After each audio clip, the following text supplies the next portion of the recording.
کرنی رضی اللہ تعالیٰ عنہ کی شان ہے. بتائیں کہ اویس کون تھے, کیسے اویس بنے, یہ مقام, یہ رتبہ, یہ عظمت, یہ شان یہ کس طرح ملی. آج بتایا بھی جاتا ہے تو دانت توڑ دیے جاتے ہیں کہ حضرت اویس کرنی نے اپنے سارے دانت توڑ دیے.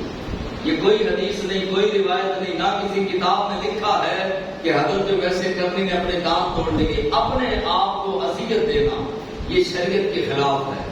اگر کوئی سوئی بھی اپنے آپ کو جو ہے وہ لگائے گا تو گناہگار ہوگا بلا وجہ. ایک تو انجیکشن لگوانا یا اور ذرائع سے آپریشن وغیرہ یا دیگر معاملات ضرورت کے تحت ہیں, بلا ضرورت بغیر ضرورت کے جو اپنے آپ کو تکلیف پہنچائے گا اسلام اور شریعت کہتی ہے کہ یہ حرام ہے. اب ویسے کرنے کے حرام کام کیا کہ حضور کا دان مبارک شہید ہوا تو ادھر سے اپنے سارے دان شہید کرنے کی کوئی روایت نہیں. اور یہ کیلے والی روایت کہ کیلا ان کے لیے اترا تو یہ بھی کوئی جو ہے وہ احادیث کے اندر یا قرآن و سنت کے اندر کوئی روایت نہیں. اگر سنانی بھی ہے تو بچوں کو اس طرح کی سنانی ہے جس کا کوئی سر نہ پیر ہو. اگر بتانا ہے تو بچوں کو بتائیں کہ فاروق اعظم رضی اللہ تعالیٰ عنہ کا دور حکومت آیا اور آپ پورے صفا کی پہاڑی پہ چڑھے. کون؟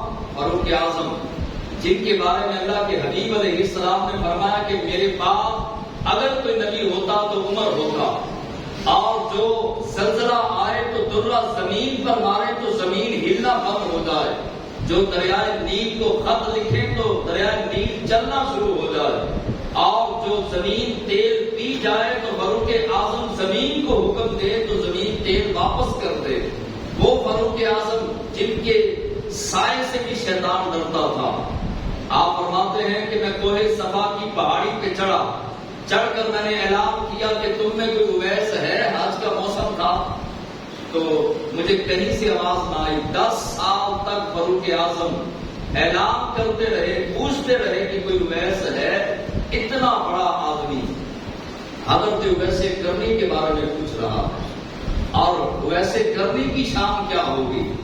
10ویں سال جب 10 سال بیت گئے پوچھتے ہوئے تو 10ویں سال ایک شخص نے ڈرتے ڈرتے عرض کیا حضور اویس تو ایک دیوانہ سا بندہ ہے, وہ صحراؤں میں رہتا ہے, پہاڑوں میں رہتا ہے, بیابان میں رہتا ہے, جنگلات میں رہتا ہے, ہر وقت تلاوت قرآن کرتا رہتا ہے, اور وہ کسی سے بات نہیں کرتا, کسی سے کلام نہیں کرتا, خاموش رہتا ہے, ٹھوٹی سینے پہ رکھتا ہے. حضرت اویس کرنی جلدی سے کوہ صفا کی پہاڑی سے نیچے اترے, آ کر حیدر کرار شیر خدا کو کہا کہ علی ہماری منزل ہمیں مل گئی. حیدر کرار اٹھے, فاروق اعظم اٹھے, اس بندے کے پاس گئے, کہا کہ تم نے کہاں دیکھا ہے ویسے کرنے کو. کہا کہ وہ بھی حج کے لیے آئے ہیں, میدان عرفات کے اندر ہیں. حضرت فاروق اعظم خطبہ دے رہے تھے, تقریر کر رہے تھے, خطبہ چھوڑ دیا, حیدر کرار کو ساتھ لیا, ساتھ لے کر ویسے کرنی کے پاس پہنچے, اور جا کر حضرت ویسے کرنی رضی اللہ تعالیٰ عنہ کو سلام کیا.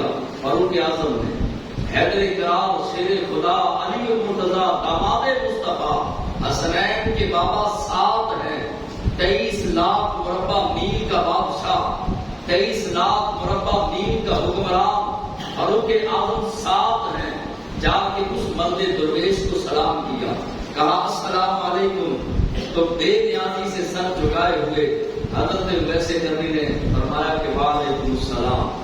اب فاروق اعظم آگے بڑھے اور گفتگو کا آغاز ہوا, بات چیت کا آغاز ہوا. دیکھیے بے نیازی جو رب کا ہو جاتا ہے کائنات اس کی ہو جاتی ہے, اور جو خالق کائنات کے محبوب کی محبت کے اندر زندگی کے لمحات گزارتا ہے تو رب فاروق اعظم جیسے حکمران کو بھی اس کے دروازے پہ لا کھڑا کرتا ہے. حضرت فاروق اعظم نے سوال کیا, کہا مسمو کا, فرمایا کہ تیرا نام کیا ہے. تو حضرت ویسے کرنی نے کہا عبد اللہ, میں اللہ کا بندہ ہوں. تو حضرت فاروق اعظم نے حضرت علی شیر خدا کی طرف دیکھا, کہا علی یہ تو کہہ رہا ہے کہ میں عبداللہ ہوں, اور ہمیں پتا چلا ہے کہ یہ اویس ہے, یہ کہتا ہے کہ میں عبداللہ ہوں. آپ نے دوبارہ پوچھا مسمو کا, حضرت فاروق اعظم نے, تو آپ نے فرمایا انا راعی, میں ایک چرواہا ہوں. آج تھوڑا سا مقام مل جائے, تھوڑی سی عزت مل جائے، کوئی تہجد پڑھنا شروع کر دے، نماز پڑھنا شروع کر دے، آج گمراہ کرائے تو وہ گناہ گاروں کو اور بے نمازیوں کو انسان ہی نہیں سمجھتا۔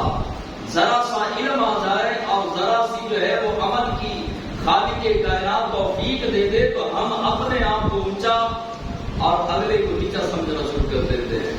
اور جب بندہ اپنے آپ کو اونچا سمجھنا شروع کر دے تو سمجھ لے اس کی بربادی شروع ہو گئی۔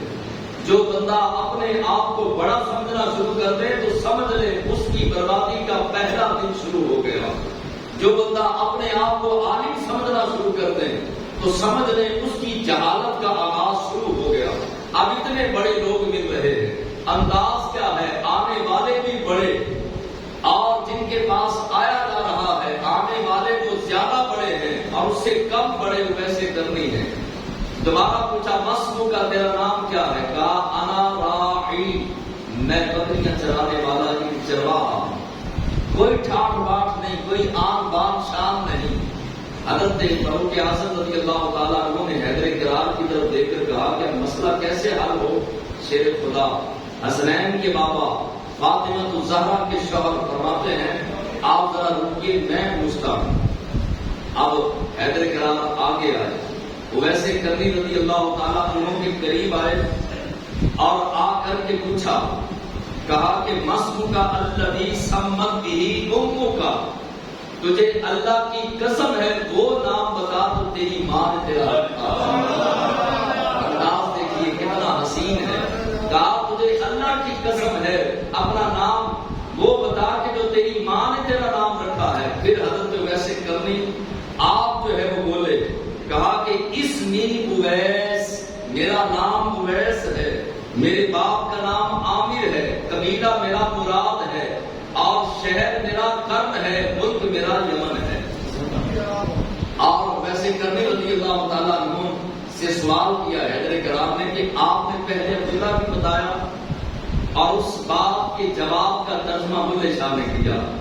کیسے کیا؟ چل بلے اوٹھے چلیے جتھے سارے انے، نہ کوئی ساڑی ذات پہچانے نہ کوئی سانو مننے۔ آج تو جو ہے وہ پیر سوشل میڈیا پہ فیس بک پہ کھڑے ہو کے ہول سیل کے حساب سے کرامتیں بتا رہا ہے، اپنی کرامتیں خود بتا رہا ہے، اپنی عظمت اپنی شان آن بان خود بتا رہا ہے۔ اور آج تو ہم اس جگہ پہ جانا پسند نہیں کرتے جہاں پہ پروٹوکول نہ ملے، عزت نہ ملے، لیکن ہمارے بزرگوں کا انداز کیا ہے؟ چل بلیا اٹھ کے چلیے، وہاں پر چلیں جہاں کوئی ہمیں پہچاننے والا بھی نہ ہو۔ چل بلیا اٹھے چلیے جتھے سارے انے، نہ کوئی ساڑی ذات پہچانے نہ کوئی سانو مننے، ہمیں ماننے والا کوئی نہ ہو، بس ہم اللہ کی محبت میں، اللہ کے رسول کی محبت میں نیک اعمال کر کے آخرت کی تیاری کر کے یہاں سے بغیر دکھاوے کے، بغیر ریاکاری کے، بغیر کسی پروٹوکول کے یہاں سے تھوڑی سی زندگی گزار کے آخرت کی ہمیشہ رہنے والی زندگی میں پہنچ جائیں۔ سارا زمانہ مدینہ مدینہ کرتا ہے، آپ بھی، میں بھی، صحابہ بھی، اولیاء بھی، تابعین بھی، غوث بھی، قطب بھی، ابدال بھی، کلندر بھی، ہر ولی، ہر رتبے کا ولی، ہر تابعی، ہر تبع تابعی، ہر بندہ مدینہ مدینہ کرتا ہے، مگر مدینے والے نے اپنے سامنے کے بٹن کھولے اور یمن کی طرف رخ کیا، رک کر کے کہا کہ مجھے یمن سے یار کی ٹھنڈی ہوا آ رہی ہے، یار کی خوشبو آ رہی ہے۔ اور پھر حضور علیہ السلام نے ہاتھ اٹھا دیے اور کہا اللہم بارک لنا فی شامنا فی یمننا، اے اللہ ملک شام اور ملک یمن میں برکتیں عطا فرما۔ ایک شخص قریب کھڑا تھا، اس نے کہا ولنا فی نجدنا، یا رسول اللہ نجد کے لیے، نجد کے آج کا ریاض ہے یا جدہ ہے، تو کہا کہ یا رسول اللہ صلی اللہ علیہ وسلم نجد کے لیے دعا کر دے۔ حضور نے توجہ نہیں فرمائی، پھر ہاتھ اٹھائے اور فرمایا اللہم بارک لنا فی شامنا فی یمننا، مولا ملک شام اور ملک یمن میں برکتیں عطا فرما۔ وہ شخص دوسری مرتبہ پھر کھڑا ہوا، کہا ولنا فی نجدنا، یا رسول اللہ نجد کے لیے دعا کرتے۔ تین مرتبہ مصطفیٰ علیہ رحمت نے دعا فرمائی۔ حضور علیہ السلام نے یمن اور شام کے لیے برکت کی دعا کی۔ دعا کیوں کی؟ صحابہ نے پوچھا یا رسول اللہ صلی اللہ علیہ وسلم آپ نے یمن اور شام کے لیے دعا کیوں فرمائی؟ فرمایا یمن کے لیے اس لیے دعا کی ہے وہاں میرا یار رہتا ہے، اور شام کے لیے دعا اس لیے کی ہے کہ وہ انبیاء کا اور رسولوں کا ملک و شہر ہے، اور یمن اس لیے دعا کرتا ہوں یمن کے لیے کہ وہاں وہ ویسے کرنی ہے۔ عرض کیا آقا مدینے کے بالکل قریب یمن ہے، کوئی کہاں سے آیا، کوئی کہاں سے آیا، کوئی دوسرے ملکوں سے دور دراز سے صحابہ آ گئے، کوئی حبشے سے آ گیا، کوئی فارس سے آ گیا، دور و نزدیک سے صحابہ آئے، یمن تو بالکل قریب ہے، تو ویسا آیا کیوں نہیں؟ اگر وہ آپ کا عاشق تھا، آپ سے محبت کرتا تھا، پیار کرتا تھا، آپ کی عزت و تعظیم کا دم بھرتا تھا، اس کو چاہیے تھا آپ کی زیارت کے لیے آتا اور شرف صحابیت حاصل کرتا، صحابی بنتا، تو آیا کیوں نہیں؟ حضور نے فرمایا کہ اس کو مجبوری ہے، اس کی ماں بوڑھی ہے اور نبینا بھی ہے، اور ماں کے پاس کوئی اور سہارا بھی نہیں۔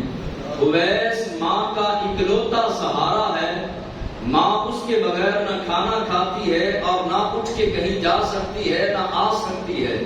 وہ ماں کو وضو کرواتا ہے، ماں کو کھانا کھلاتا ہے، اپنے ہاتھوں سے بنا کر اپنے ہاتھوں سے ماں کے منہ میں لقمے ڈالتا ہے۔ اگر اویس یمن سے مدینے آتا ہے تو تقریباً 1-2 دن کا جو ہے وہ عرصہ لگے گا، تو 1-2 دن کے لیے ماں کی خدمت کے لیے کوئی نہیں، اور ماں کی خدمت چھوڑ کر وہ یہاں پہ نہیں آ رہا تاکہ ماں کی خدمت کا حق ادا کر سکے۔ اور اللہ کے حبیب علیہ السلام نے فرمایا کہ یہ اس کی مجبوری، شرعی مجبوری ہے، اور وہ ماں کی خدمت کی وجہ سے میری بارگاہ تک اور میری زیارت کے لیے نہیں آ پا رہا، لیکن یاد رکھنا وہ لمحہ میری بارگاہ میں موجود ہے۔ علماء نے حد کر دی اور فرمایا کہ جو ماں باپ کی خدمت کے اندر لگ جائے وہ بارگاہ رسالت میں لمحہ موجود رہتا ہے۔ ماں باپ کی خدمت، آج والدین جو ہیں وہ تڑپ رہے ہیں، بیمار ہیں، شوگر کے اندر اور دیگر بلڈ پریشر کے اندر دیگر بیماریوں کا شکار ہیں، اور بچے جو ہیں وہ جناب سوشل میڈیا پہ، موبائلوں میں مصروف، کوئی کرکٹ میں مصروف، کوئی یاروں کی محفلوں کے اندر مصروف، کوئی چوکوں اور پٹوں پر بیٹھ کر دوستوں کے ساتھ خوش گپیاں لگانے میں مصروف۔ ماں باپ ترستے ہیں کہ ہمارا بچہ آدھا گھنٹہ 1 گھنٹہ ہمارے پاس بیٹھ جائے، لیکن اولاد کے پاس ٹائم نہیں۔ اولاد کے پاس بیوی بچوں کے لیے ٹائم ہے، یاروں کے لیے ٹائم ہے، کیبلوں کے سامنے بیٹھ کر 3-3 گھنٹے کی فلم دیکھنے کے لیے ٹائم ہے، سارا دن میچ دیکھنے کے لیے ٹائم ہے۔ بوڑھے والدین کے پاس بیٹھ کر ماں باپ کے دکھڑے سننے کا ٹائم نہیں۔ اور جب یہ ٹائم گزر گیا اور آپ پر ٹائم آیا، اس اولاد پر ٹائم آیا جو اس ٹائم میں یہ کام کر رہی ہے، پھر اس اولاد کو پچھتانا پڑے گا۔ ایسی اولاد دن رات خون کے آنسو روئے گی جو آج ماں باپ کو وقت نہیں دیتے، ماں باپ کے پاس بیٹھتے نہیں۔ پھر یہ قبرستانوں میں جا کر مٹی کی ڈھیریوں کو جپٹے ڈالیں گے، ماں باپ کی چپلوں کو دیکھ کے رویا کریں گے، ماں اور باپ کے پڑے کپڑے الماری کے اندر دیکھ کے رویا کریں گے، لیکن وہ وقت گزر گیا ہوگا۔ جب وقت گزر جائے تو پھر کوئی فائدہ نہیں ہوتا۔ وقت پر کافی ہے ایک قطرہ بھی آب خوش ہنگام کا، جل گیا جب کھیت پھر برسا بھی تو کس کام کا۔